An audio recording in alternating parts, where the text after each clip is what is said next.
I thought we would finish up our read aloud, Another Quest for Celeste.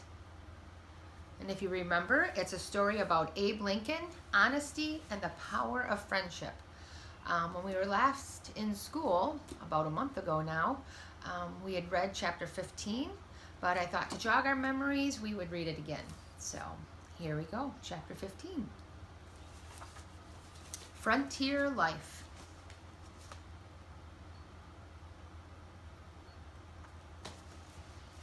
Then came days that Celeste passed by exploring the cabin, carefully, so as not to catch the attention of Abe's father, and becoming acquainted with Abe.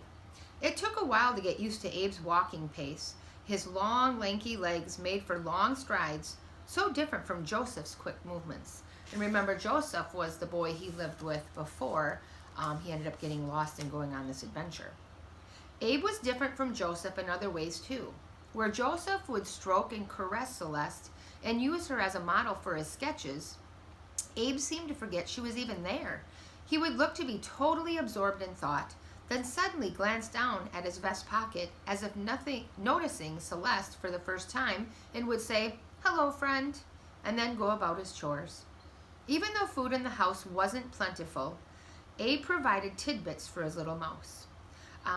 Wasn't plentiful means they didn't have much food. He made a spot for her to sleep next to his pallet, a little wooden box that had lost its lid, with a flannel rag tucked inside. After a time, Abe got more and more used to having a mouse accompanying him everywhere, and more attentive, which means he paid attention to him a little more. He noticed him a little more. He started saving bits of crusts and other scraps for Celeste. One late afternoon, Celeste was in Abe's shirt pocket. Suddenly, the boy sat upright and then peeked through the deerskin window. That means the window was made or surrounded or covered with deerskin. "Turkey," he whispered, "right out in front of the house, a whole flock." He grabbed the shotgun that always was ready at hand, leaning by the door. He poked the barrel of the gun carefully through a crack in the wall and aimed.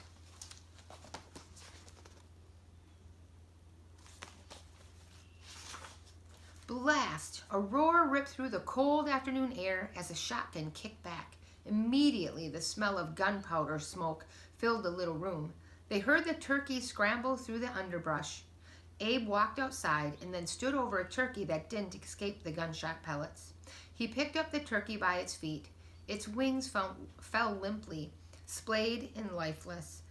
Celeste squirmed in Abe's pocket. The blast of the shotgun had nearly deafened her, and the limp turkey's blank eyes made her shiver. She looked up at Abe. His face had turned pale and sad. "I'll never kill again," he said. The days were cold now and short. Whenever anyone came through the cabin door, a gust of cold wind came in too. The nights were long and very dark. Mama would brighten the little cabin by burning pine knots or a little bowl of bear grease. The only heat came from the fireplace, and the family huddled around it every night. Abe would gently scoop Celeste up each time he went for one of his morning chores. He was in charge of feeding the small chicken flock, intending to Bet and Bright. Remember, those are their horses. The cows had to be fed and watered and milked twice a day, morning and evening. And of course, there was chopping wood. Firewood was a vital necessity for cooking the meals and for heating the cabin. Keeping the hearth stacked with firewood was an endless chore, and Abe's skills at swinging an axe became as honed as the blade itself, which means he became really good at it. All the children collected nuts and berries when they were in season. Celeste took long rides in Abe's coat pocket, or rode upon the brim of his hat as he gathered baskets of chestnuts and walnuts and hickory nuts, or bags of persimmons or crabapples or wild plums. She rode on the brim, means the wide part around the hat.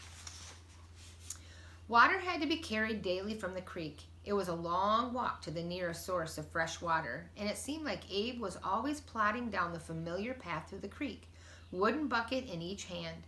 Abe would stuff a corn dodger or two into the pockets of his pants as he did his chores, giving Celeste bits and pieces during the day. Corn dodgers, I'm assuming, are like a muffin or a biscuit. Celeste thought of Hazel and Chester and the rest of her friends out in the woods and wondered how they were faring. She pictured her little nook with its tiny supply of food that she had gathered, and shuddered when she realized that it wouldn't have been nearly enough to last these many weeks. Then the snow came. The first storm of the winter slid over the landscape, approaching from the south, cold and heavy. The sullen gray sky made it feel like evening all day long. Celeste poked her head beneath the door just as white flakes began to fall. She watched them, uneasy but entranced. As the storm descended in earnest, the flakes covered the ground quickly. Celeste didn't know it would be the last time she'd see brown earth until spring. The two sturdy horses, Bet and Bright, stood with their backs to the wind. Other than an occasional shake of their manes, the only sound was that of the snow falling. And here was Abe carrying the water from the creek. Celeste listened and heard the tiny flakes land on one another like jasmine blossoms on cotton balls, barely audible puffs of winter. Barely audible means couldn't even hear it, just a tiny, tiny noise it made. And snow had a new smell, clean and fresh, so different from the tea-colored bayas and musky hanging moss of Oakley. By the end of the day, the ground was masked by a white blanket. The landscape changed. The snow towered over her. And here's Bet and Bright with the new fallen snow. One morning, Abe slipped Celeste into his coat pocket and headed out across the snowy landscape. He traipsed over a mile through the woods, up steep embankments, and down along narrow hollows until at last they came to a small settlement. A few drab dwellings and other small buildings were dotted around Pigeon Creek. Abe said, "It ain't much." He walked hesitantly up to a wood-clad cabin. "Here we are, schoolhouse." He stepped inside.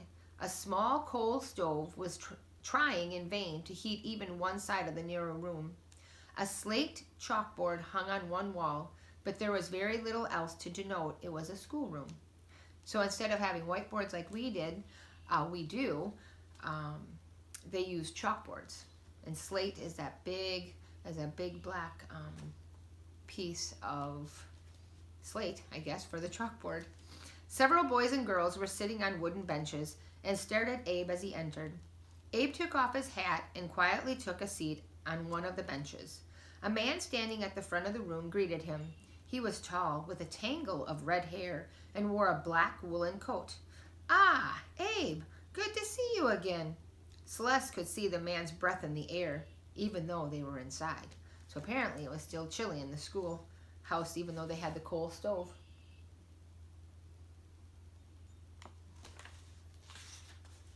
"Thank you, Mr. Swanee," Abe said.